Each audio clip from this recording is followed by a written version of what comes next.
Assalamu alaikum warahmatullahi wabarakatuh. Bwana, leo nimekuja bwana na faida, nataka nikupe kwa wewe ambaye unanisikiliza mambo matatu haya. Leo kama ukiyaona katika mwili wako, basi tambua mambo yako yatakuwa ni mazito kulikweli kuweza kuyafanikisha katika maisha yako. Kwa nini? Kwa sababu utakuwa umefanyiwa kitu kinachoitwa sihrul uqadi ama uchawi wa vifungo. Unawezaje kujua kama wewe ni miongoni katika mtu ambaye umepigwa uchawi huu unaitwa sihrul uqadi ama uchawi wa vifungo? Basi sikiliza, nitakupa ishara tatu tu ambazo ukiona zinajitokeza katika maisha yako, basi tambua umefanyiwa aina ya uchawi huu unaitwa sihrul uqadi ama uchawi wa vifungo.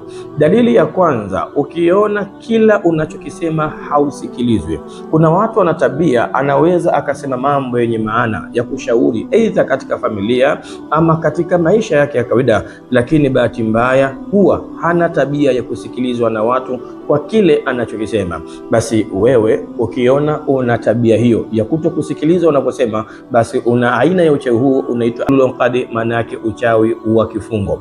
Lakini dalili ya pili ama ishara ya pili kuonyesha kwamba wewe umeathiriwa na aina ya uchawi huu unaitwa uchawi wa kifungo ni pale ambapo kila unachokitenda ama kukifanya kwa watu huwa hakionekani.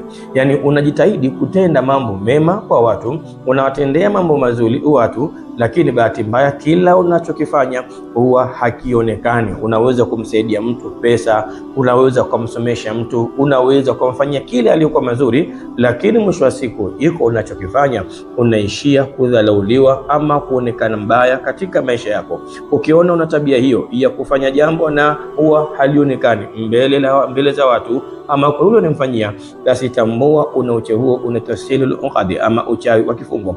Lakini jambo la tatu ama jambo la mwisho tunasema, ukijiona una tabia, jambo la tatu na mwisho, ukiona una tabia kila unachokifanya ama kila unachokitaka hakiwi, yani unataka kitu fulani kiwe, lakini mwisho wa siku kile kitu kinaishia kuharibika, yani hakiwi unavyotaka, basi tambua umefanyiwa aina hiyo ya uchawi wa kifungo. Namna gani ya kuweza kufungua? Hapa sasa nataka unisikilize vizuri na kupa njia. Chukua hii, hata kama nawe pia ni mwalimu ama ni tabibu, unaweza kuchukua hii kwa ajili ya kuweza kuwasaidia wagonjwa wako. Chukua hii, nenda kafanya.